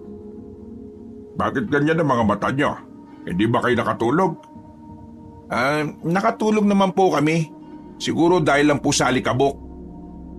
Ay, pasensya na. Hindi ko yata nalinis ang ilalim ng papag. Ayos lang naman po pero nagising po kami ng madaling araw. Nakarinig po kasi kami ng mga boses na parang nagtatalo. Narinig niyo rin po ba yon? Nagtinginan muna ang mag-asawang Maria at Densyo. Si Aling Maria naman ang nagsalita. Mga boses na parang nagtatalo? Wala naman kaming narinig. Dapat pala ginising niyo kami. Baka may mga nag-aaway lamang sa labas. Baka po guni-guni lang siguro namin. Dala po siguro na matinding pagod. Opo, dahil na rin siguro sa stress at pagod. Kaya kung ano-ano na lang ang naririnig namin. Kung ano man ang marinig nyo, hayaan nyo lang. Kasi ganito talaga rito. Siya nga pala, nakausap na namin ang kumpare naming si Topacio. Ang sabi niya, hindi raw magandang dumaan sa kagubatan ngayon. Po? Bakit po? Ano pong problema? Munti ka na silang mabiktima ng mga aswang kagabi. Buti na lang nakaligtas sila. Kaya pinayo niya na ipagpaliban na lang muna ang pag-alis ninyo. Alam niyo kasi, ang mga aswang ay kayang umatake sa umaga. Ibig sabihin, hindi sila nasusunog sa sikat ng araw? Hindi totoo yan. Walang aswang na nasusunog sa sikat ng araw. Kasi kapag nakaanyong tao sila, parang tao talaga sila. Hindi sila matatabla ng init. Mapapaso lang sila kapag sila ay nakaanyong aswang. Kaya naman, mas mabuti pang dumito na muna kayo. Makokonsensya kami kung hahayaan namin kayong umalis tapos may masama palang mangyayari sa inyo. Wala na po bang ibang daan? Kailangan na po kasi talaga namin makauwi eh. Napapalibutan kasi ng gubat ang baryong ito. Dito naman sa kaliwang banda, pananan ng bundok ng burong yan. Hindi naman kayo pwedeng dumaan doon kasi kahit kami, hindi rin nagagawi roon. Ang sabi kasi sa amin ng mga nakapunta roon, doon daw talaga galing ang mga aswang na pagala-gala sa gubat. Mukhang magtatagal pa yata kami ng ilang araw dito kung ganun. Kaya nga ang sabi sa amin ni Paring Topacio, huwag na muna kayong umalis. Paupain muna ang mga nangyayari. Kasi hanggat gutom ang mga aswang, hindi sila mawawala sa gubat. Kapag nakakain na ang mga yan, magpapahinga sa pagronda ang mga yan. Kaya kalma lang sana. Hindi na rin nagpumilit pa ang tatlo. Naisip na lang nila na mas mainam na ngang naroroon sila. Kesa naman palakad-lakad sila sa kagubatan na kung saan maaari pa nilang makaharap ang mga rebelde at aswang. Tingin mo, ayos lang talaga na nandito ba tayo? Sa totoo lang hindi na rin ako komportable. Kasi kahit sabihin mong magandang ipinapakita nila sa atin, hindi naman natin kilala mga yan Hinaan yung mga boses ninyo. Baka mamaya marinig pa kayo. Pwede ba? Maging thankful na lang tayo. Buti nga Mahal, paano ka magiging thankful sa isang tao na hindi mo namang kilala? Sige nga, bigyan ka ng pera ng isang taong bigla na lang lumapit sa'yo. Magiging thankful ka ba kagad? Siyempre magtataka ka muna. Nanahimik ang babaeng si Jai. Tila napagtanto rin ito na may punto rin naman ang kanyang asawa. Pero sa mga sandaling yon, wala na rin naman silang ibang choice kundi ang manatili roon. Bagot na bagot ang tatlo habang nakatambay lang sa bakuran na mag-asawa. Sa halos 2 oras na nilang nakatunganga roon, napapansin nila ang mga taong kanina pa tingin ng tingin sa kanila. Hindi naman nila alam kung anong kailangan ng mga yon. Kapag susubukan naman nilang lapitan, bigla-bigla na lamang lalayo. O kaya naman ay magmamadaling umalis. Habang tumatagal, unti-unti nang hindi nagiging komportable ang tatlo. Kung hindi nga lang nila iniisip ang mga aswang, baka matagal na silang nakaalis doon. Lumipas ang maghapon. Hindi na nga kinaya ng 2 lalaki ang pagmumukmuk doon. Nagpasya sila na lumabas ng bahay. Napansin kasi nilang walang panggatong sa salangan. Naisip nilang maghanap-hanap na muna ng mga tuyong sanga sa gubat. Alam nilang medyo delikado, pero paraan na rin nila yun para makapagmasid-masid sa paligid. Sigurado ka bang iniwan mo mag-isa ang misis mo doon? Ayos lang siya doon. Dapat ang iniisip mo ay kung ayos lang ba tayo kasi tayo ang lalabas ng baryo. Pre, napapansin ko lang mula pa kanina. Bakit kaya yung mga tao nagbubulungan kapag tumitingin sa atin? Parang kagabi naman, maayos ang pagtanggap nila sa atin. Oo nga medyo nahihiwagaan na rin ako. Iniisip ko nga, paano kung sila pala ang mga rebelde? Tingin ko hindi naman. Kasi kung mga rebelde itong mga nandito, kagabi pa lang tigok na tayo. Hindi naman nila alam na sundalo tayo, di ba? Basta. Habang naglalakad sila ay palingon-lingon pa sila sa paligid. Wala naman silang mapansin na kakaiba. Hanggang sa tuluyan na nga silang nakalabas ng baryo at nakarating sa bukana ng gubat. Maliwanag pa naman, pero kahit na ganon, hindi pa rin mawala-wala sa kanilang isipan ng takot. na baka bigla na lamang may umatake sa kanila. Dahil ayon sa dalawang matanda, ang mga aswang ay umaatake rin kapag maliwanag. Doon, ayun oh, may mga sanga. Hindi kaya tayo mapagalitan ng dalawang matanda? Hindi naman siguro. E di sabihin natin, nagganap lang tayo ng panggatong nila. Baka nga matuwa pa yun eh. Nang makalapit na sila sa mga tuyong sanga sa gilid ng halamanan, napatakip sila ng ilong nang makaamoy sila ng masangsang. Usang gala. Anong klaseng amoy yun, pre? Parang nabubulok na. Marahan silang lumapit sa likuran ng halaman. Pagtingin nila roon, nakita nila ang isang lalaking nakahandusay. May hawak pa itong mahabang baril pero hindi naman ito mukhang sundalo. Wakwak rin ang tiyan nun na kagaya na nangyari sa mga kasamahan nila. Inatake ng aswang to ah. Buddy, yun pa oh, tingnan mo. Lumapit naman sila sa isa pang bangkay na nasa kabilang banda naman.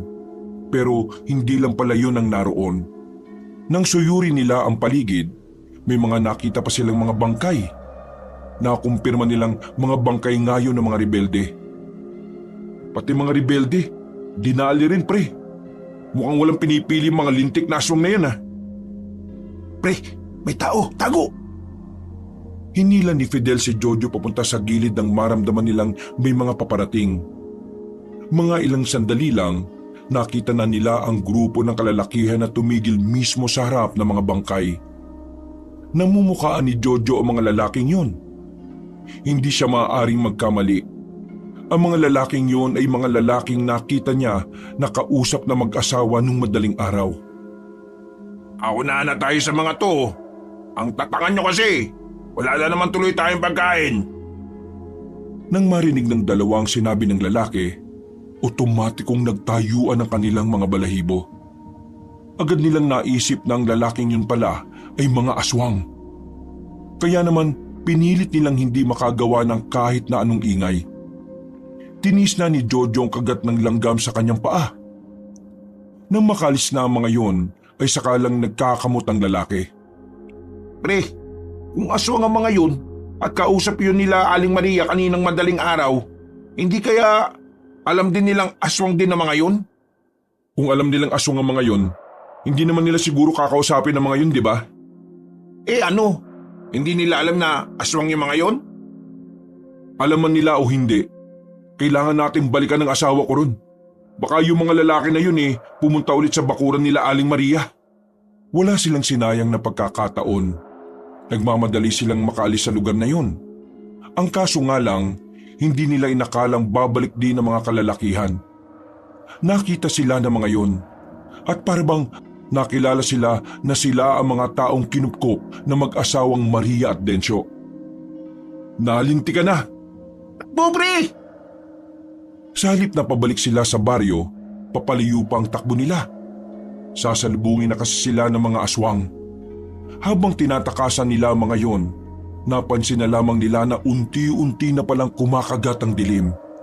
Mas lalo silang kinabahan dahil alam nilang mas kalbaryo kapag nasa gubat pa sila ng ganoong oras. Bilisan mo! Nasa likuran pa sila! Bilis! Nang lingunin ni Jojo ang mga yon, kita nilang gumagapang ang mga aswang. Kung minsan pa ay lumulundag sa mga puno para lang maabutan sila. Pero dahil sanay naman sila sa takbuhan, kahit na papaano ay naiiwan nila ang mga aswang. Ang kaso nga lang, dahil pangkaraniwang tao lamang sila, nakaramdam na rin sila ng pagod sa halos 10 minuto na nilang pagtakbo. Hingal na hingal ang dalawa dahilan para bumagal na ang kanilang takbo. Hindi ko na kaya, pre. Kailangan natin kayanin, pre. Mamamatay tayo dito. Biglang nadapa pa si Fidel sa sobrang pagod. Nang balikan nito ni Jojo, ay bigla na silang pinalibutan ng mga aswang. Sorry, pre. Tapos na tayo, pre. Lalapay na sana sila ng mga aswang nang biglang makarinig sila ng sunod-sunod na putok. Nakita na lamang nilang nagbagsakan na ang mga aswang. Nakita nilang lumabas si Major Kalima at Arman sa gilid. Nakahinga sila ng maluwag at tila nabuhayan sila ng pag-asa. Mabuti na lang at buhay pa kayo. Akala ko talaga mamamatay na kami. Nasaan si Private Kalima? Iniwan po namin saglit sa mga kumukup sa amin. Naganap kasi kami ng panggatong. Kailangan na natin siyang balikan dun. Teka, nanggaling ba kayo sa baryo patungo sa direksyon na ito? Opo, doon kami tumuloy kagabi. Ligtas daw kami doon, sabi ng dalawang matanda. Ano? Diyos ko naman, hindi niyo ba alam na yung baryong yun ang baryo ng mga aswang at hindi sa taas ng bundok na ito? Ha? Nadaanan namin ni Major ang baryong yun. Nakita mismo namin yung dalawang matanda na may mga bitbit silang tao at may mga kinakarni sila. Narinig nga rin namin na meron daw dayo sa baryo nila na pag-aagawan nila. Sigurado kayo yun. Teka. Paano magiging posible ang sinabi mo? Yung kabayan na naroon may pangontra sa aswang. Niloko nila kayo. Pag-aagawan nila kayo kapag kabilugan na ng buwan. Sa pagkakarinig namin ni Major kabilugan ng buwan mamaya. Kung ganun nasa panganib si... Aray! Nakatanggap ng malakas na sampal si Jojo mula kay Major Kalima. Nagulat siya sa ginawa ng Major, pero tumingin siya roon na masama. Paano mo nagawang iwan ang asawa mo na mag-isa sa mga hindi nyo naman kilala? Hindi naman namin alam na mga aswang ang naroon Tinulungan nila kami kaya kami nagtiwala sa kanila. Bilang mga sundalo, hindi dapat kayo nagtitiwala sa mga taong makikilala nyo sa loob ng gubat. Mawalang galang na, Major. Anong magagawa namin? Nasa bingit na rin kami ng kamatayan kagabi. Silang tumulong sa amin. Alam nga namang tanggihan namin kahit alam naming delikado kami sa gubat. Pero sana, hindi nyo iniwan si Private Kalima na nag-iisa. Napaka-inutil ninyo! Lalo ka ng asawa niya! Ganyan ba talaga ang Major? Naninisi? Sige, sisihan pala Total matagal na ako nagtitimpi sa iyo Anong sinabi mo? Uy, buddy! Si Major yan! Wala na akong pakialam sa ranggo. Kakausapin kita bilang manugang mo at sumagot ka bilang biyenan ko. Ilabas natin ang pagiging sundalo natin. At ngayon mo ako yabangan. O sige, sinisisi mo ako sa nangyari ngayon? Bakit? Kung hindi mo sana kami pinilit magsundalo, di sana ang saya ng buhay ng anak mo sa travel bilang flight attendant. Tapos ako naman, baka may sarili na akong negosyo ngayon. Pero anong ginawa mo? Kinontrol mo kami. Kesyo ikaw ang nakakaalam sa lahat. At kapag hindi ka namin sinunod, paghihiwalayin mo kami. Tapos ngayon, nakandalete-leche na, kasalanan ko. Hindi kami malalagay sa ganitong pesting buhay kung hindi mo kami pinilit na isalpak dito. Ikaw ang may kasalanan. Kaya hanggang ngayon, hindi namin magawang maganda ang buhay namin. Ikaw mismo ang sumira sa buhay namin mag-asawa. Jojo, umayos ka nga. Wala ka ng galang Wala rin galang ang matandang yan di magbastusan na lang. Punyeta naman Nasa panganib ang buhay ni Jay ngayon. Ngayon ba kayo mag-aaway? Huwag na nga kayo magsisihan. Medyo mawalang galang na Pero hindi rin kasi tama na sisihin mo si Jojo. Hindi nyo naman po alam kung anong ginawa namin ni Jojo para maprotektahan si Jay Kaya sana, wala namang sisihan. Magkampihan tayo dahil tayo na lang ang natitirang buhay. Napatingin na lamang si Major Kalima sa ibang direksyon at tila nahimasmasan na rin ito. Parang napagtanto na rin ito na mali rin ang mga sinabi niya. Okay. I'm very sorry. Hindi ko lang napigilan ang sarili ko na mag-alala bilang ama. Mali ang mga sinabi ko at nadala lang din ako ng emosyon. Pasensya na rin Mahal ko si Jay, higit pa sa buhay ko. Hindi ko naman nahayaan na mapahamak siya Gagawin ko ang lahat kahit ikamatay ko pa. Kaya sana, magtulungan na lang tayo. Kung ano man ang mga nasabi ko, nadala lang din ako ng emosyon ko. Pero somehow, totoo mga yon. Malaki ang nagawa kong kasalanan sa inyo. Hayaan nyo, kapag may tamang pagkakataon, itatama ko ang mga pagkakamali ko. Tara na, kailangan na nating balikan si Private Kalima. Okay men, get ready. Matapang nilang tinahak ang daan pabalik. Nang madaanan nila ang mga bangkay ng mga rebelde, ay pinagkukuha nila ang baril ng mga yon. Bago sila pumasok sa baryo, nagbasid na muna sila sa paligid. Tiningnan nila kung may mga pagala-gala sa paligid. Nang masiguro nilang ligtas naman sila, ay kaagad na rin silang lumabas. Nasa bandang gitna ang bahay na kinalalagyan ni Jai. Magiging mahirap yon para sa kanila dahil may mga gising pa. Gising pa rin ang mga aswang na naroon. Kaya naman pinilit nilang makahanap ng daan sa masukal na parte pa rin ng gubat. Sinuong nila ang mga buhol-buhol na halamanan. Wala na silang pakialam kung may ahas sila makakasalubong habang gumagapang. Tumagal ng halos 15 minuto silang pagapang-gapang lang.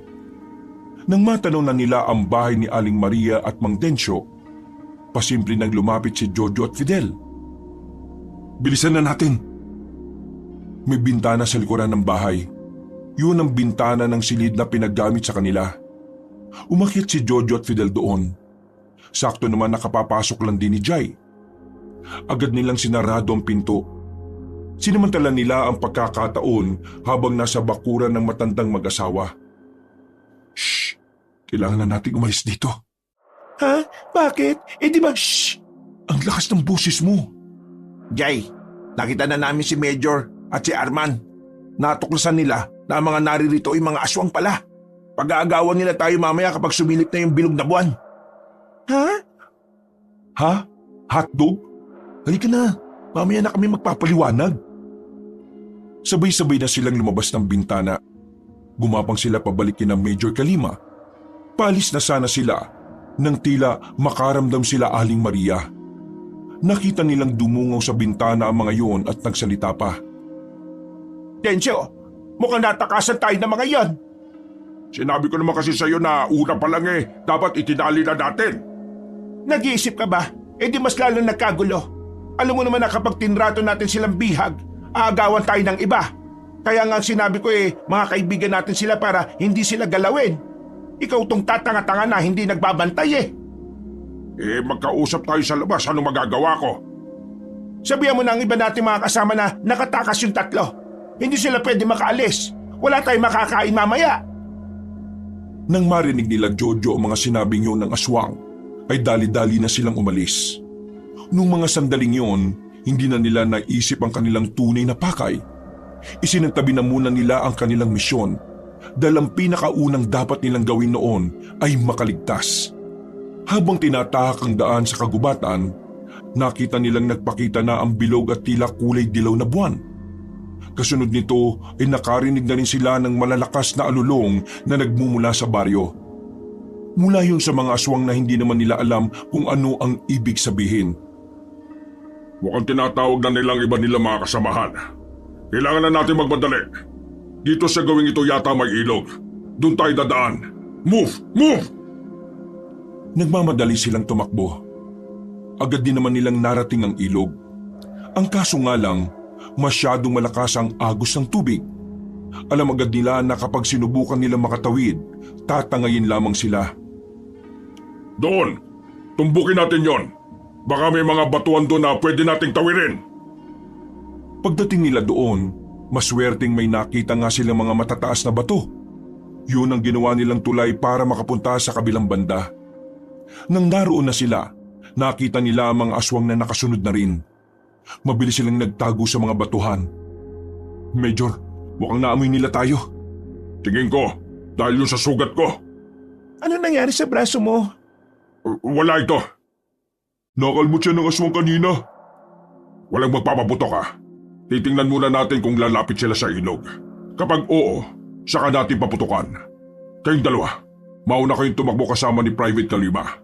Ikaw, Joe, sumama sa akin. Tayo magpo-front. Walang problema sa akin, Major. Inobserbahan nila ang galaw ng mga aswang. Nang makita na nga nilang papalapit na yun sa ilog, hindi na sila nagdalawang isip na barilin yun. Parang mga natatarantang pusa ang mga yon. Now, move! Move! Move! Habang umaabante sila papasok sa isa pang gubat, hindi tinitigilan ni Major Kalima at Jojo ang pagpapaputok. Nang magkaroon na sila ng pagkakataon, sumunod na rin sila kina Fidel. Bakit nyo kami hinintay? Takbo na! Lintik naman oh! Dinig na nila ang mga naghihiyawan, nagsisigawan at umaangil na mga aswang. Ramdam nila sa mga yon ang gigil, galit at pagiging takam sa laman ng tao. Jojo, pagkatapos nito, umuwi ka sa bahay ko. Ha? Buksan mo yung lalagyan ko ng pera. Ang password, birthday ni Jai. Anong ibig niyo sabihin? Nasa loob daw ng pera na ipapamano ko sa inyong mag-asawa. Kayo na ang bahala ron. Bakit po ba kayo nagsasalita ng ganyan? Tumigil sa pagtakbo ang matanda. Humarap ito sa direksyon kung saan naroroon ang mga aswang. Major! Ito lang ang alam kong paraan para makabawi ako sa inyo.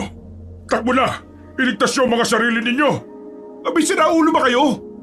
Ang kapal ng mukha mo! Wala ka ng galang! I am the major here, and that's an order!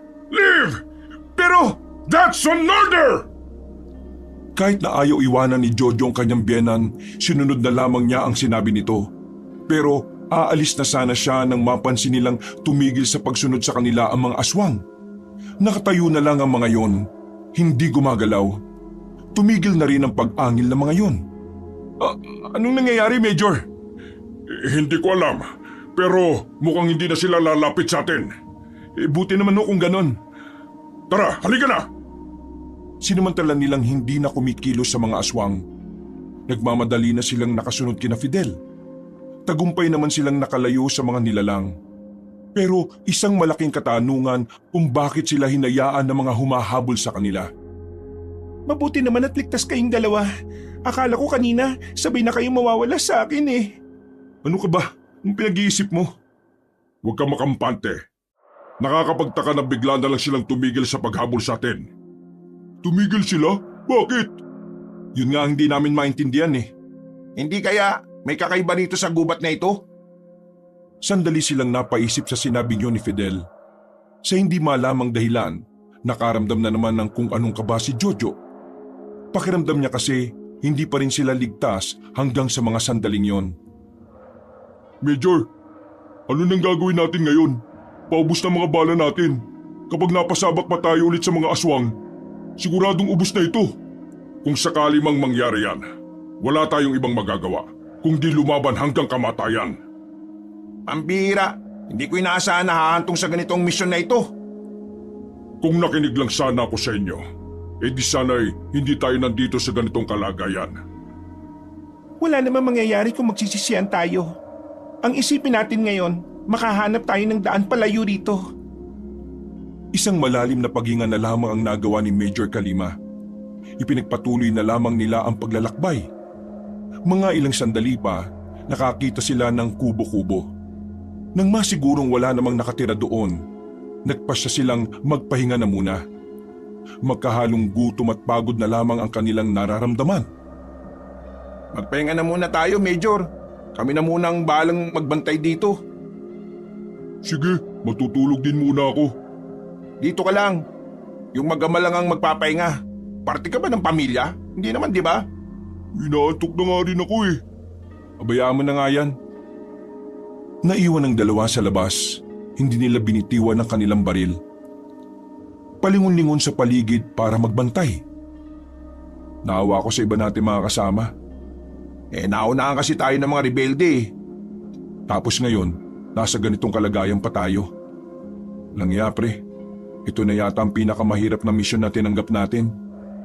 Mga aswang lang naman ang nagpapahirap sa atin eh. Pero malakas ang paniniwala ko. Makakalagpas din naman tayo rito. Kaya ikaw tibayan mo lang ang loob mo. Kahit wag mo na kaming intindihin. Isipin mo lang ang asawa mo. Hindi naman pwede yun eh. Kasama namin kayo. Kaya lahat tayo rito magkakaramay. Sana lang talaga makalis tayo rito ng buhay. Natigil ang kanilang pag-uusap na makarinig sila ng mabibigat na yabag na mga paa. Unang dinig pa lamang nila, alam nilang mabigat ang bawat hakbang. Ginising kagad nila ang mga kasama nila sa loob ng kubo. Kanya-kanyang dampot na mga baril ang mga yon. Anong nangyari? May aswang na naman yata. Pakinggan niyo yung mga yabag. Men, be ready. Nakabang lang sila sa pintuan ng kubo. Mga ilang sandali lang, narinig na rin nila ang angil ng isang nilalang. Para itong mabangis na hayop. O yung kagaya ng tunog ng mga dinosaur noong unang panahon. Sa hindi malamang dahilan, agad na namang nagtindigan ng kanilang mga balahibo. Pero lakas loob pa ring sumilip si Jojo sa pinto.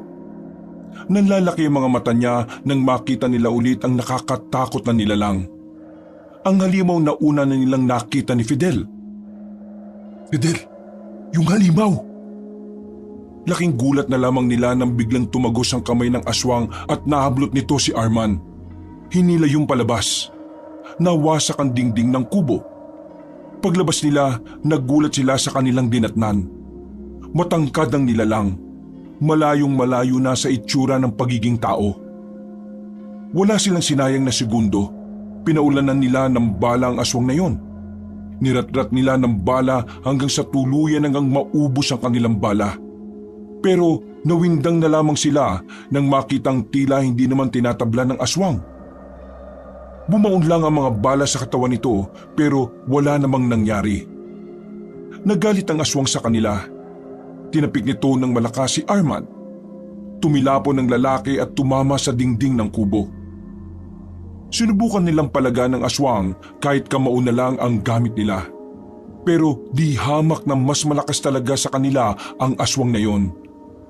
Matigas din ang mukha nito, kaya kahit ilang beses nilang sapakin sa mukha, tila hindi rin naman yon tumatalab. Napakawalang iya! Ang tigas-tigas ng pagmumuka! Kumuha na si Jojo ng malaking bato sa gilid. Mabilis niyang nilapitan ng aswang at saka hinampas yun sa ulo. Dahil sa ginawa ni Jojo, tila napatigil ang aswang at tumingin ng masama sa kanya. Dahan-dahang napatras si Jojo. Maya-maya pa, gumapang ang aswang at dinakma siya sa liig. Malapit ang malagutan ng hininga si Jojo nang binaturin ni Jai ng bato ang aswang sa ulo. Dahil dito ay nabitiw naman nito si Jojo. Sa ulo natin siya puntiryahin! Nakigaya na rin si Major Kalima. Pinagbababato nila ang aswang pero sa halip na maging epektibo yun, mas lalo lang itong naggalit sa kanila. Aatakin sana nito ang babaeng si Jai nang biglang humarang naman si Major Kalima. Ako ang harapin mong siraulo ka! Malakas na hinataw ni Major Kalima nang nadampot niyang kahoy ang aswang. Tinamaan yun sa muka. Naputol ang kahoy pero hindi man lang napatras ang kalaban nila.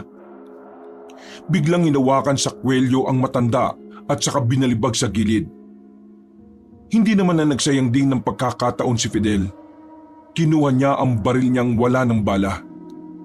Tumalon siya ng mataas at tinambalos yun sa ulo gamit ang baril. Nang makita nilang tila nahilo yun ng bahagya, hindi to tinigilan ni Fidel. Pinagpapapalo niya yun sa ulo. Pero sa huling pagkakapalo niya, nahawakan ng aswang na yun ang baril. Yari na! Hinawakan ng aswang ang paa ni Fidel. Hinagis ito papasok ng kubo. Pagkatapos, tumingin naman ang aswang sa babae. Sa mga sandaling ito, halos lahat ng lalaki ay hirap nang makalapit pa kay Jai. Mabuti na lamang ay merong naisip na paraan ng babae. Dumakot siya ng lupa at saka isinabo yon sa mata ng aswang. Nang mapuwing ito, sa kanya pinagpapapalo ng baril sa ulo. Mga ilang sandali lang, unti-unti nang napaupo ang aswang. Nakaluhod na ang isa nitong tuhod dahil sa pagkahilo. Hindi pa rin yung tinitigilan ni Jai hanggang sa tuluyan nang pumutok ang ulo ng aswang. Bulagta ang aswang at ilang segundo lang hindi na rin yun nakahinga. Hingal na hingal ang babae at napaupo na lamang din dahil sa pagod at takot. Ano, ayos ka lang? Gigewang-gewang na tumayo si Jojo. Muntikan pa itong matumba dahil sa pagkahilo. Pambihira kayo. Kalalaking yung tao. Mga nabugbog kayo. Nakita mo naman kung gaano kalakas ang aswang na yan. Ang malaga naman ngayon wala na ito. Ilang sandali matapos ang labanan na yon, nakapagpahinga na rin sila. Masakit ang katawan ng mga kalalakihan. Habang ang nag-iisang babae lang sa kanila ay wala man lang kahit na isang galos. Bumuntong hininga na lamang si Jojo. Pakiramdam niya kasi, kahit nasaan sila tumungo, hindi talaga sila lalayuan ng panganib hanggat nasa gubat pa rin sila. Bago pa may makitang ibang aswang sa kanila, agad na nilang nilisan ang lugar na yun. Meron na naman silang nadaanan na bahay. Pero sa pagkakataong ito, hindi na sila huminto roon. Kinuha lang nila ang mga itak na nakasabit sa dingding. Yun na lang ang magiging sandata nila. Wala na silang aasahan na baril. Maasahan nyo kami ni Jai pagdating sa paghawak ng itak. Nung nasa Japan kasi kami, meron kaming sinalian na parang workshop kung paano humawak ng katana. Kahit papaano, sa loob ng isang buwan natutunan din naman namin kung paano humawak ng mga ganitong patalim. Kung ganun di kayo na ang front ngayon. Inabot na sila ng umaga sa kanilang paglalakad. Parang walang katapusang paglalakbay ang ginagawa nila. Nang makakyat na sila sa bundok ng Morong, inabutan nila ang isang abandonadong baryo. Mabaho ang buong lugar. Ang daming nabubulok na katawan ng mga tao. Palagay nila, pinagkutaan din ng mga aswang yon. Kinain ng mga rebelding na nirahan doon at saka umalis. Sa puntong ito, muli silang nakakuha ng mga sandata. Kahit mabibigat, tigalawang baril na ang dinala nila. Naglagay na rin sila ng maraming bala sa bag na nakuha din nila. Grabe, dito pala talaga nagkukuta ang mga rebelde. Kaso, binala sila Inabutan pa sila ng mga aswang. Lagay ko, mga aswang talaga nakatira dito. Naabutan ng mga rebelde. Tapos, yung mga rebelde ang mga namatay. Kung nakatira dito ang mga aswang nasan sila? Baka yung mga aswang din na narito ay sila Aling Maria lang din naman. Kakalipat lang yata nila sa baba. Yuko! Napasigaw na lamang ang kanilang major nang biglang may pumulo ng patalim sa kanilang direksyon. Buti na lang ay nakailag sila. Pagtingin nila, may mga grupo ng aswang ang nakasunod pala sa kanila. Hindi na nila pinalampas ang pagkakataon at pinaulanan na naman nila yun ng bala. Pero nagtaka sila dahil ang mga aswang na kanilang kalaban ngayon ay mas mabibilis, mas magagaling umilag at parang mas nakakapag-isip na kung papaano sila haharapin. Walang niyang buhay to. Tumalino ng konti mga kalaban natin Mahal, dito ka sa kabila umasinta. Ako rito. Oh, sige. Naku naman, mukhang maubusan na naman tayo ng bala nito. Hindi pa nga tayo nakakaalis. Hindi na nila napapansin ang oras. Halos kalahating oras na pala silang nagpapaputok.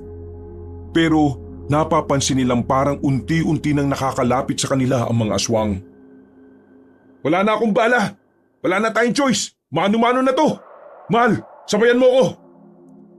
Tumungulang ang babaeng si Jai. Lumapit sila sa mga aswang na nagpupumilit makalapit sa kanila. Habang sila Major Kalima naman, nasa gilid lang ng bahay at inuubos na lamang ang mga natitira nilang bala. Nang maubusan na rin ang mga yon, sama-sama na silang nakipagsabayan sa mga kalabang nila lang. Nanguna ang mag-asawa sa laban na yon. Talagang nagamit nila ang kanilang mga natutunan. Marami-rami agad na aswang ang kanilang napaslang. Pero hindi pa rin maiiwasan na masugatan sila dahil sa ibang aswang na talaga namang mas mauutak. Ayos ka lang? Ayos lang ako. Mag-focus ka. Sige pa, kumukunti na ang mga salot na ito. Sa kasagsagan ng kanilang pakikipaglaban, biglang lumitaw ang mag-asawang Maria at Densyo. Sandaling tumigil ang mga aswang. Nagbigay galang ang mga yon sa dalawa.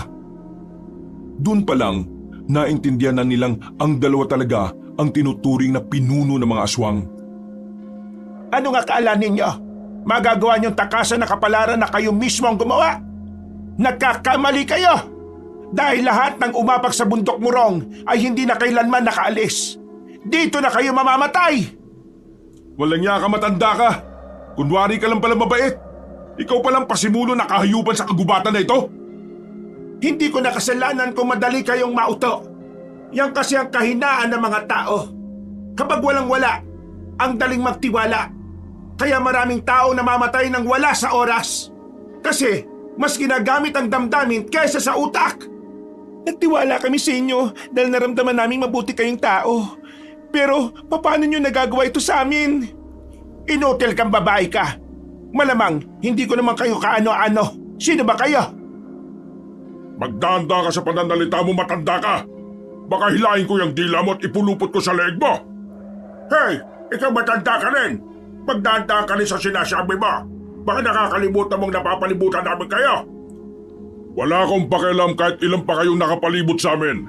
Sampalin pa kita ng talampakan ko eh. Aba, mayabang ka ha? Tama na, Densyo.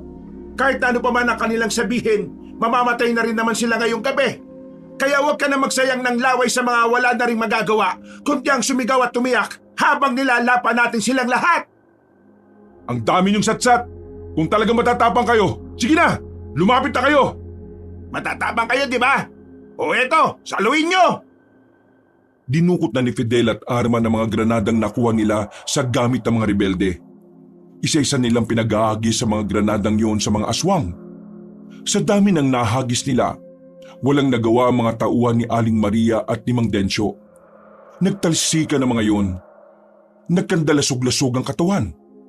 Sa isang iglap lang, ang tanging natira na lamang ay ang dalawang matandang aswang. Naputulan pa ng braso si Mang Densyo dahil tinamaan din ito ng pagsabog. Ang braso ka! Nawala ang braso ka! Para lang sabihin ko sa'yo, nasabugan ka ng bomba. Tatanga-tanga ka kasi.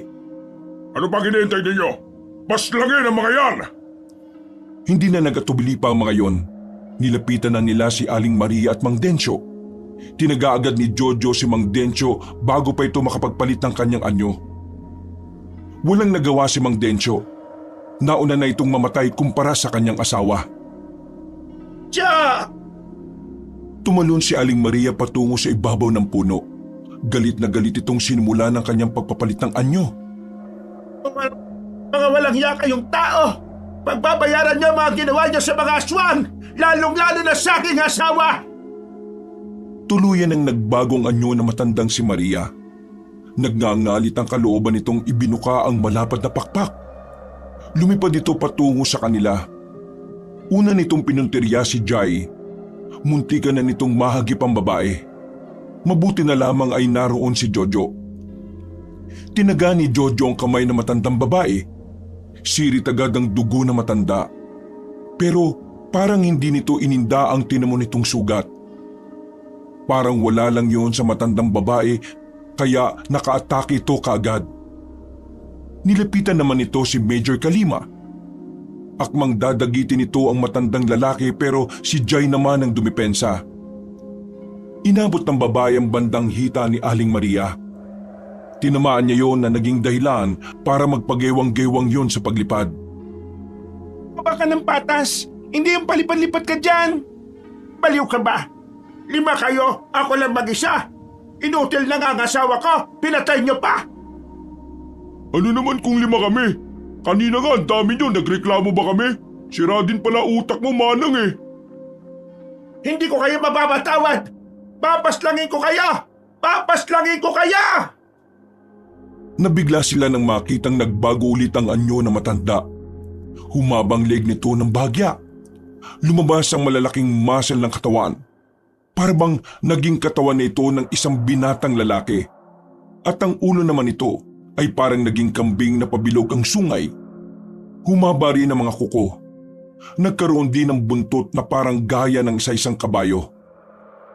Papaslangin ko kayo! Walang mabubuhay sa inyo kahit na isa! Mabilis na nakagapang si Aling Maria palapit kay Jojo dahil ito ang pinakamalapit. Sa unang atake na matanda ay nagawa pa ni Jojo na makailag. Pero nagulat na lamang sila nang dumiretsong matandang aswang patungo kay Fidel. Parang papel na lumipad ang lalaki sa lakas ng pagsuntok ni Aling Maria. Umatake si Arman. Nagawa nitong tamaan din si Aling Maria. Pero mas lalo lang nang galaiti matandang aswang. Kinalmot nito si Arman. Nakailag si Arman kaya nadaplisan lang ito sa braso. Sa mga sandaling yon, batid nilang tagilid sila sa laban. Hindi man lang sila makagawa ng kahit na anong galo sa matanda. Kailangan natin malaman kung anong kahinaan niya. Baka sa mismong katawan niya. Napaisip si Jojo sa sinabi ng kanyang asawa. Kaya naman habang hindi pa sila ay naatake ni Aling Maria, inobserba na nila ito. Nakita nilang parang may palikpik ang matanda sa bandang batok na parang bumubuka-buka. Nang mapansin ni Aling Maria na nakatingin sila roon, bigla na lamang itong nailang.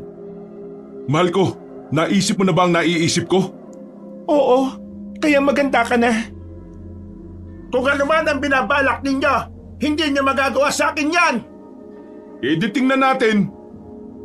Pero sa halip na sila ang lapitan, pinagbuntungan na naman ito si Major Kalima. Dinagit yun at saka binalandra sa katawan ng puno.